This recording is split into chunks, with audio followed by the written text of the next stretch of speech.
Hello and welcome back to a continuation of the Super Rugby preview for 2016.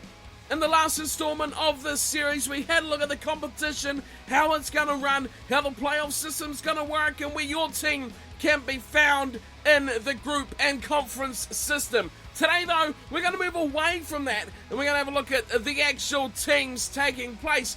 We're going to make our way through all four conferences one at a time, but today it is going to be having a look at the New Zealand Conference and the five teams involved in that. Of course, the Blues, Chiefs, Crusaders, Highlanders, and last but not least, of course, the Hurricanes. We're going to have a look at who's come into their side, who has come out of their side, where I think their weaknesses and strengths are going to be, and ultimately where I think they may well finish come the end of the regular season. So there's a lot to look forward to. It's looking like a fantastic year for Super Rugby. So without further ado, let's get straight into it and kick things off with a look at the first team in alphabetical order. Of course, the Blues from Auckland. Now, the Blues have gone under quite a number of significant changes over the off-season, none more so than their coach, who was last season in 2015, John Kerwin, who has departed, and now they will be led by what a lot of people consider to be one of the real up-and-coming coaches in New Zealand rugby, Tana Umaga. He takes the reins of the Blues for the first time after a stint with Counties Manukau in the ICM Cup. But the coach can only do so much, and it comes down to the players that are really going to make the big difference in this Blues team. So we'll start things off at the front row, where it all begins and ends, of course. Have a look at this team that the Blues have assembled for this season. So starting off with the props, and they have lost a number of pretty decent players as well out of the Blues franchise. Greg Pleasance-Tate has made his way into the Highlanders team this season. Angus Tarval is off to the Waratahs, who will cover the Australian Conference again in another day, but he has departed along with possibly the biggest one of all, Tony Woodcock, who of course retired after the Rugby World Cup in 2015, injury and all. Surprisingly, no one has actually come into the team, as the 2015 squad actually ended up with 8 props in the squad.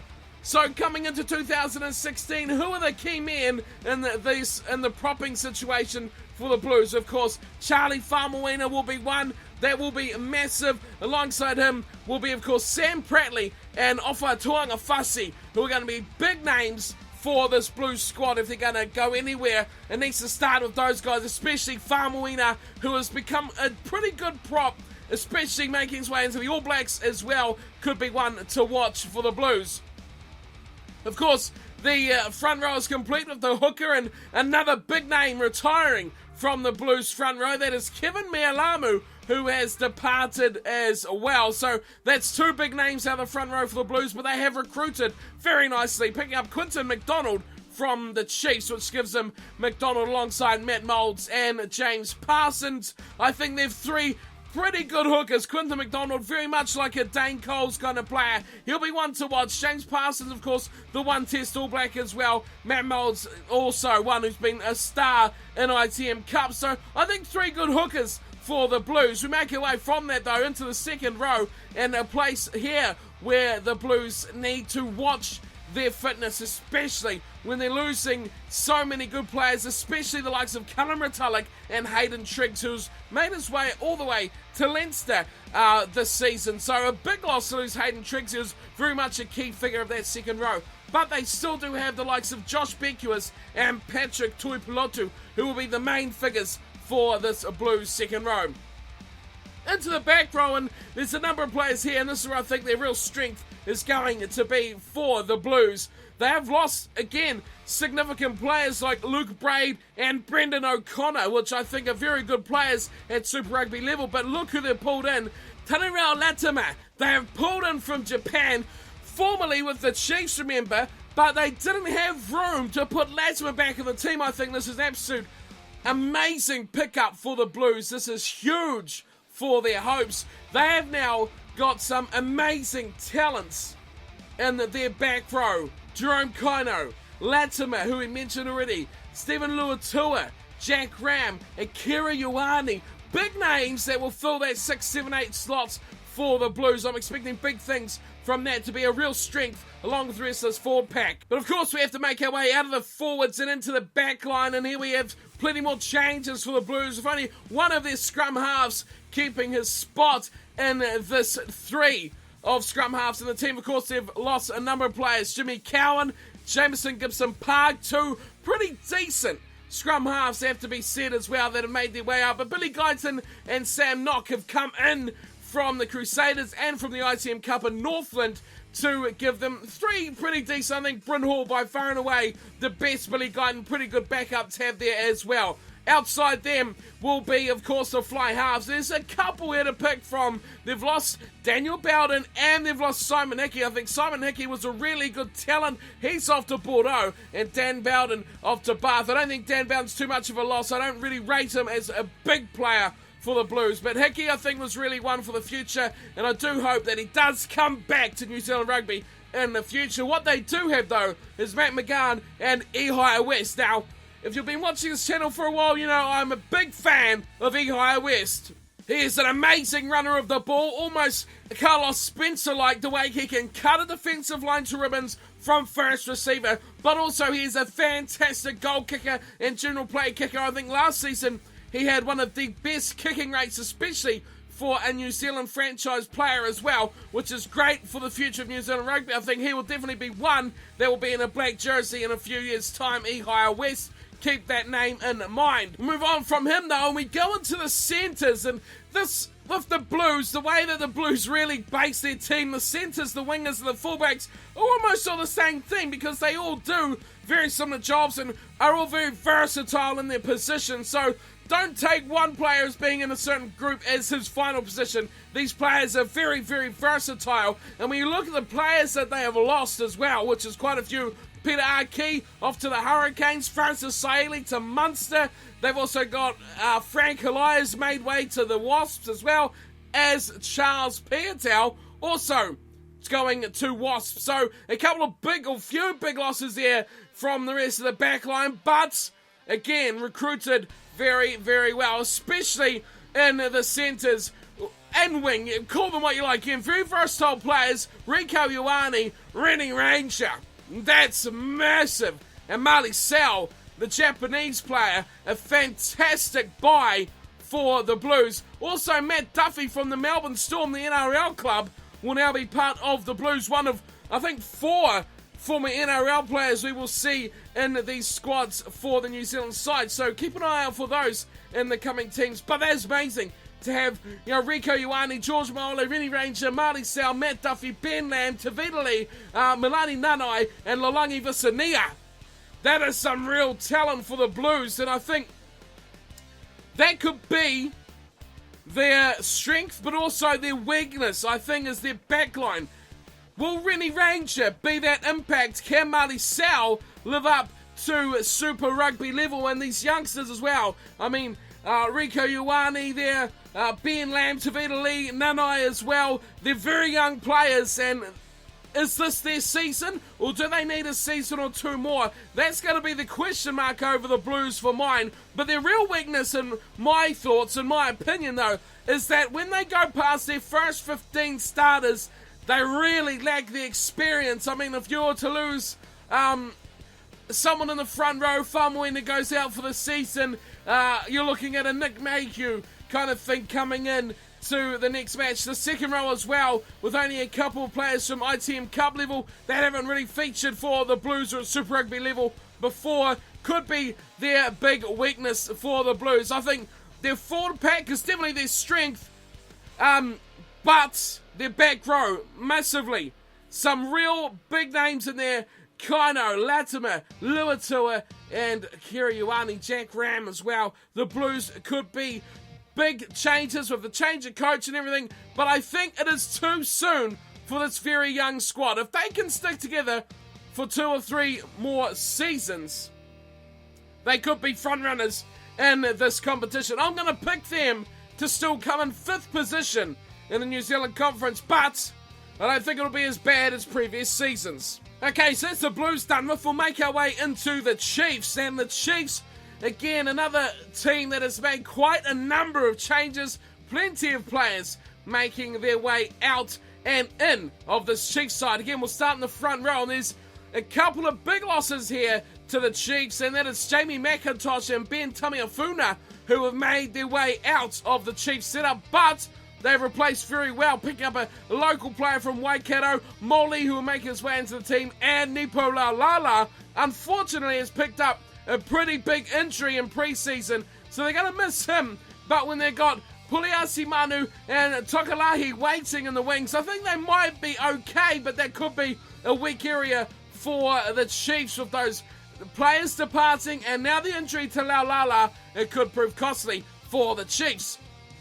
Into the middle of their front row, and they of course lost Quinton McDonald to the Blues, but they've picked up Nathan Harris, who was out last season with injury. He returns to the Chiefs squad, and when you look at who they've got, Hickory Elliott and Nathan Harris, again, two very, very good hookers. And I kind of look at the squad and, again, still scratch my head as to how people can say after 2015 the All Blacks are going to have so many problems filling the holes of these retired players. I mean, we've looked at two of these Super Rugby squads, and I think there's four of them that could fill an All Black jumper without too much problem. Elliott, Harris, and with the Blues, you could easily put in Parsons or McDonald, who could do a job there. I don't think we're very weak, and we've still got three sides to go. Into the second row, and again, a couple of big losses. Fitzgerald and Simons have made their way out. Leicester Tigers and London Orange, but they've picked up very well. Dominic Bird, who also got a bit of an injury, he's out for a few weeks heading into the season. But still, Michael Allardyce, Dominic Bird, and Brodie Retallick, very good second row options. Into the back row of the Chiefs, and again, more players departing. They've got Ross Filippo making his way out, Liam Messam as well. But what they've come up with is local players from Auckland and Canterbury, Mitchell Karpik, Tom Saunders, and Tilly Nicell making his way into the team as well. So you add that to what's there. I think what's there is going to be key. Johan Bardol, Sam Kane, and Tavita Kaloa-Matangi are key for the flankers. Your number 8s, they've lost Liam Squire, of course, to the Highlanders, but when they've got Michael Leach and Maumea Vaipulu, that's two very good number 8s matching up with, the adaptability of someone like a Bardol who can cover those positions as well. Scrum halves, and this is where the Chiefs are massive. This is their strength 101. Don't ask any questions. Taurira Kobalo, Augustine Pulu, Brad Weber. Say no more, that's massive. Fly halves, one man, one name, Aaron Cruden. He's massive, so key to how this Chiefs team's going to go. Of course, they have Stephen Donald as well as a backup, if you can call him that, still in this Chiefs side. Of course, last season, remember when Cruden went down injured, they had real trouble filling the hole with the likes of Andrew Horrell and Tom Marshall trying to play that fly half. It really did spoil their season. So again, the onus is going to be on Cruden staying fit, and hopefully we don't have to see Stephen Donald too often in a Chiefs jumper.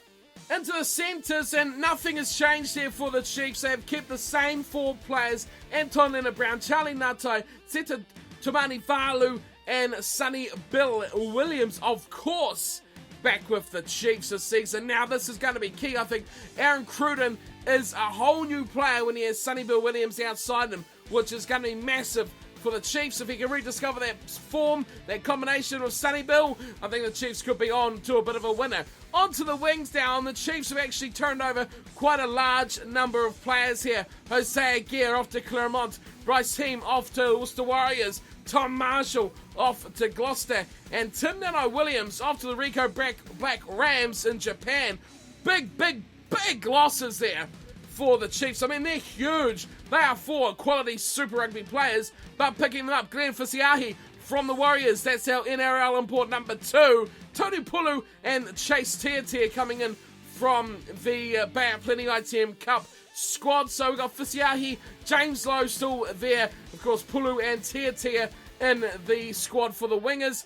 In the fullback positions, Marty McKenzie has made way to the Crusaders. He is away, but Sam McNichol comes in from the Hurricanes. Of course, Andrew Horrell still there with Damian McKenzie as well. I think they're covered well at the back are the Chiefs. Their strength for me is going to be their scrum halves. I think that's massive. Their back row also isn't bad, and that's where they're going to have to rely on those two positions, the back of the scrum and the back of the pack, and where it all begins in the back line as well, with those three amazing scrum halves. Aaron Cruden's fitness is going to be key, but I think they will lack in the front row, especially on the loose end tight end side, the props. That could be an area of concern, especially with Laulala already making his way with an injury early on in the season. I think for the Chiefs, they will finish third, provided Aaron Cruden stays fit. Also, another area of concern for the Chiefs has to be on the wing when you've got Fisiahi, unknown, James Lowe, I think should have deserved an All Black spot last season, but Pulu and Tiatia, are they going to step up to Super Rugby level for the Chiefs?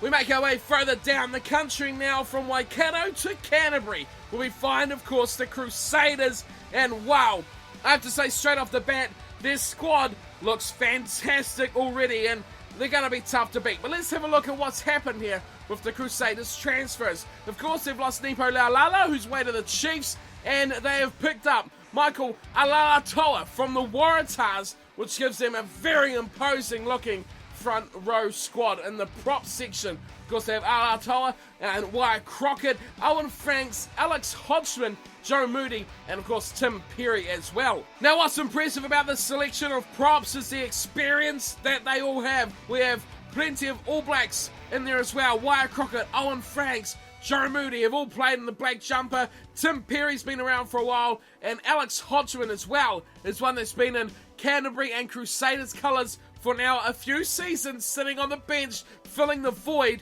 and getting himself a good name as well from his time in Canterbury. In between those props, of course, the hookers, they've kept them the same, and why not? When you got Ben Fennell, Jed Robinson, and Cody Taylor, I think that's a very good combination of three very different hookers that can all do their role extremely well. Into the second row, and Dominic Bird is the only one to depart, heading to the Chiefs, but when you got the likes of Sam Whitelock, Luke Romano to lead the charge, Scott Barrett and Jimmy Tupou off the bench from those two, it looks all rosy for the Crusaders. Into the background, this is where some might think the first area that the Crusaders may lack, losing Richie McCaw, but let's take a step back, and when did Richie McCaw actually ever play for the Crusaders?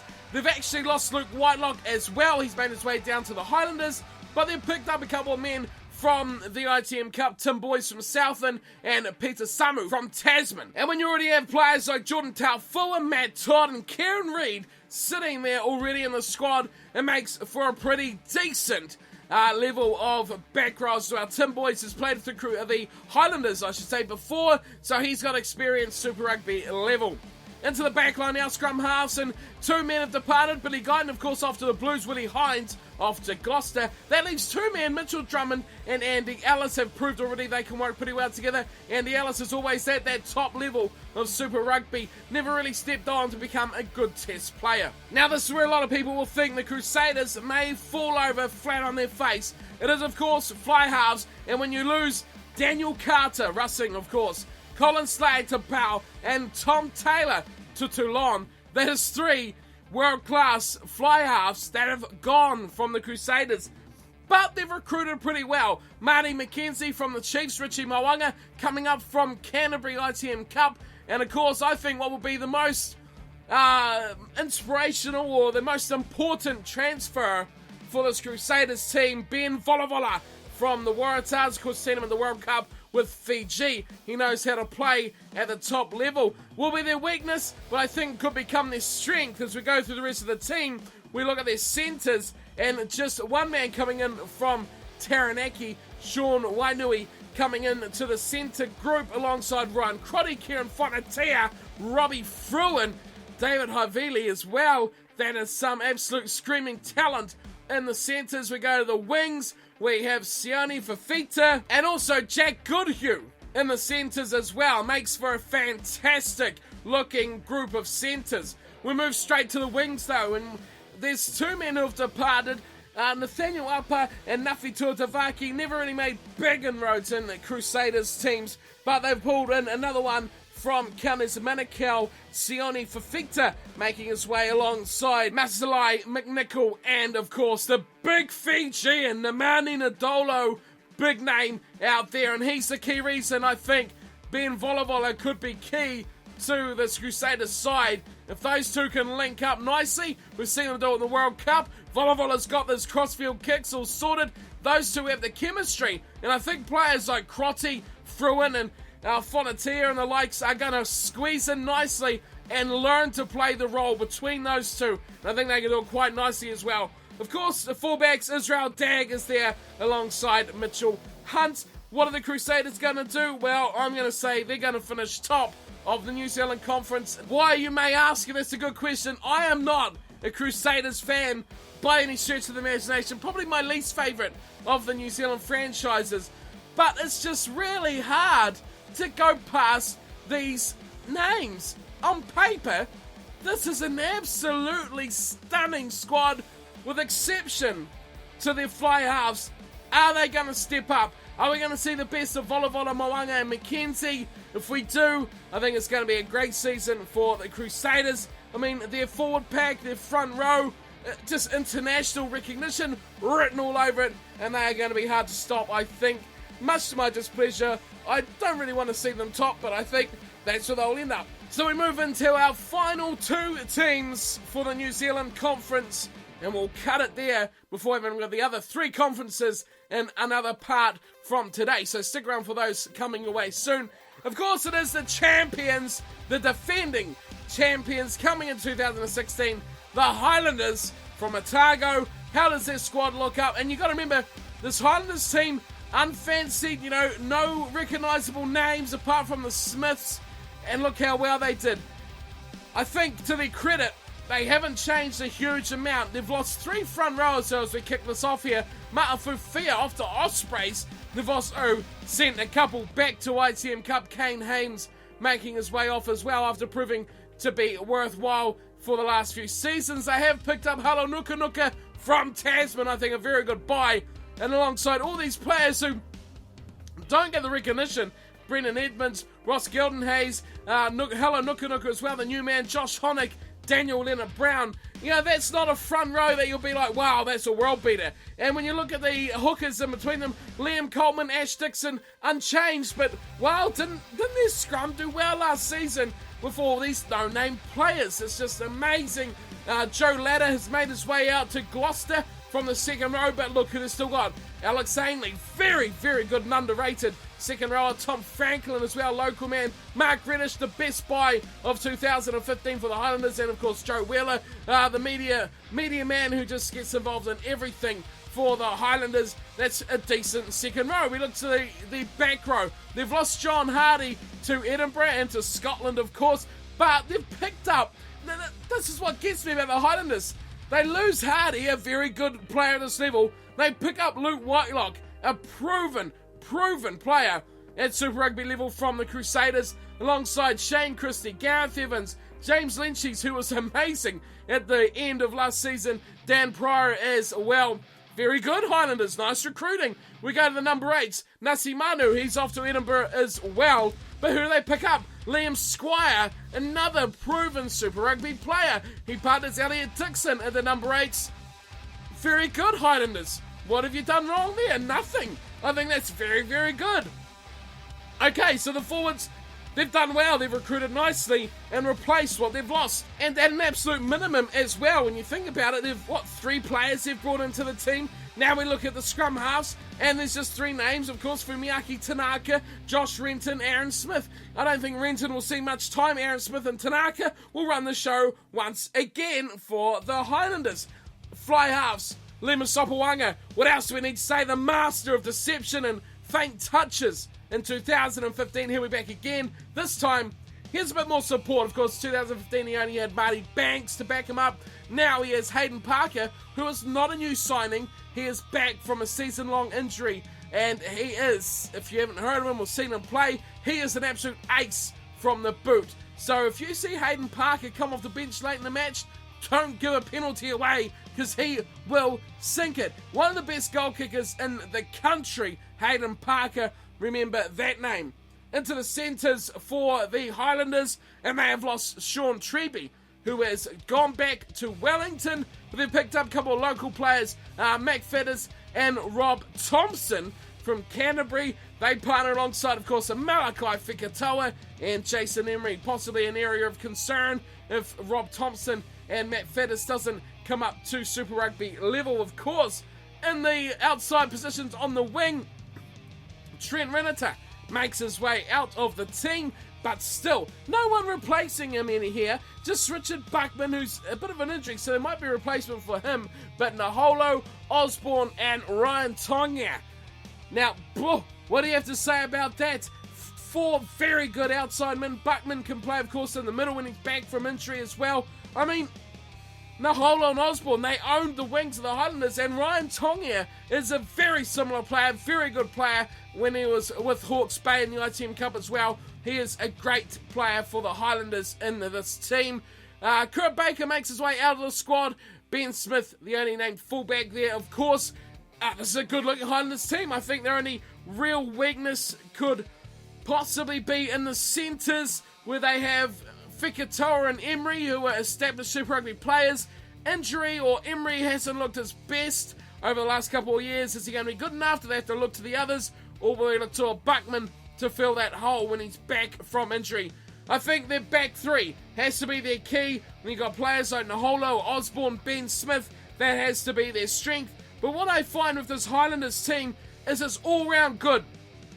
With the exception of maybe a couple of players that possibly end with the name of Smith, you can replace this team from the others and not lose anything. I mean, you can start, let's see, the back row. You can start Christy Evans at 6 and 7. And then next match you can put Lynchies and Pryor in. You don't lose anything with those two replacing. Throw Luke Whitelock in there and Liam Squire. You know, you don't lose anything swapping those players in and out between each other. They're just a very, very consistent, steady squad, which makes a good reason why they are so strong. And what makes them look good for the season is that they haven't changed a hell of a lot, and they won last year. So why wouldn't you back them to go well again this year? I've got them coming in second, which I think may be a bit on myself that I don't quite trust them to do the job again. I mean, it's hard to believe as a Highlanders fan, a lot of years that were very, very poor, that this team could come good and just take that game by the scruff of the neck and win the tournament. It's amazing. Can they do it again? Well, if they do what I think and get second, they're well in with a chance with 3 qualifying spots coming out of the Australasian 2 conferences. Keep that in mind, of course. Okay, on to our final team. It is the Hurricanes, losing finalists of 2015. Few changes here in their front row, their prop section. They have, of course, lost Ben Franks, who's off to London Irish, and John Schwalger is making his way out of the team. They've picked up a local man from Waikato, and they have alongside him Chris Eves, Reggie Goods will be the key ones. Ben May, Jeffrey Tumunga Allen, another very underrated player. I think that's 4 very good front rowers. That'll be key to how this Hurricanes team goes. They're like the Highlanders. There's 4 players there that you could start 2 alternating, and you don't lose a hell of a lot. They're very similar players, and they'll do the job for you. Now, in the middle of that, we have 2 very good hookers, Mutu Motu'u, and, of course, the All Blacks hooker, Dane Coles. Such an amazing talent is Dane Coles. What a great front row for the Hurricanes they have. Into the second row, and they've lost Jeremy Thrush. He's off to Gloucester. They haven't replaced him with anyone there at all. Key players for them, Mark Abbott, James Broadhurst will be huge for how this team goes in 2016. The back row for the Hurricanes, plenty of good names here. Adam Hill makes his way out of the squad, and Hugh Renton comes in from the wider training group last season. Alongside him, Callum Gibbons will be key, but more so Adi Savia, Brad Shields, Blade Thompson, and Victor Vito, the number 8, so still at the end there. That's a very good back row for the Hurricanes, and I think that's a real area they'll look to target. Ball runners like Adi Savia, Victor Vito, Blade Thompson. Oh, they are a pleasure to watch. In the scrum halves, to the back line we go, and Chris Smitey has made his way over to Treviso. He makes his way out of the squad, which puts a lot of pressure here on TJ Perenara, with only local players uncapped at Super Rugby level coming in to support him at scrum half. But Perenara stays injury free. He will be huge for this Hurricane side. Fly halves again. This is a real strength of the Hurricanes. Look at these three names: Beauden Barrett, O'Teddy Black, and James Marshall. I'd consider James Marshall possibly an outside back or centre player, possibly a fullback even, but wherever they list them is where they go in the squad. Very good players, Beauden Barrett and O'Teddy Black. In the centres is possibly where they'll find their big weakness. Willis Halaholo has been chopped from the team. Ray Lilo off to the Cardiff Blues. Ma'anonu, of course, Toulon. Conrad Smith, of course, away to France as well. They've picked up all right Peter Arkey from the Blues and Lamape from the Warriors. Again, that is another NRL convert in this team. That's where they're going to struggle, I think, is in the centres. The Hurricanes, big losses, massive losses. Three, probably their top three. Ray Lilo, Ma'anonu, Conrad Smith, massive losses as well for the team. And the back three, this is their strength, no question. Corey Jane, Matt Proctor, Julian Savia, Nehe Milner-Skudder, and Jason Woodward. I mean, that is a very good back three for the Hurricanes. That's got to be their strength, no question. If they can get Jane, Proctor, Savia, Milner-Skudder, Woodward into this match, into the games, into the action, becoming key elements of how they play, they could become, again, a top rating side. But where they're going to lack is in the centres, where they could struggle to find a way with just Peter Arkey. And how is Lamape going to go from the Warriors? You know, that's an unknown quantity, and there's no one really else there if something goes bad. Do they want to put a, dare I say it, a Corey Jane in the centres?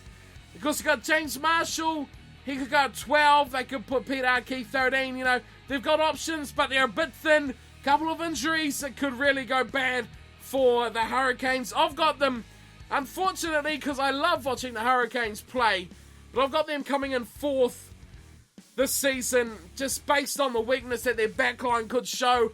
Beauden Barrett's going to have to take a massive amount of responsibility, and the likes of Jane, Savia, Milner-Skudder and Woodward are going to have to do the same. Woodward, another one who can play fly half or even 12 if necessary for the Hurricanes. But there we go. That's my thoughts on the 2016 Super Rugby New Zealand squads in the New Zealand Conference. What are your thoughts on these teams? Where do you think they're going to finish? Finally, my thoughts where they'll finish. If you missed it as I was going through, my top 5: Crusaders 1, Highlanders 2, Chiefs 3, Hurricanes 4, Blues coming in number 5. It's very hard, and this season I could see the Blues could possibly finish first and the Crusaders last. That's how tough this competition is. That's how good these teams are. But that is my time for today. Hope you've enjoyed this little insight into the Super Rugby sides for 2016. Of course, the teams should have been up and rolling through your screens. You can look through the full squads as you listened in to this video as well. But that is the New Zealand teams done. I'll be back again for the 2 South African conferences and, of course, the Australian conference in the next few coming days as we build towards the 2016 Super Rugby season. Thank you everyone for tuning in. As always, let me know your thoughts again, as always, in the comments below. And I'll see you next time for more squads for Super Rugby in 2016. Until then, take care.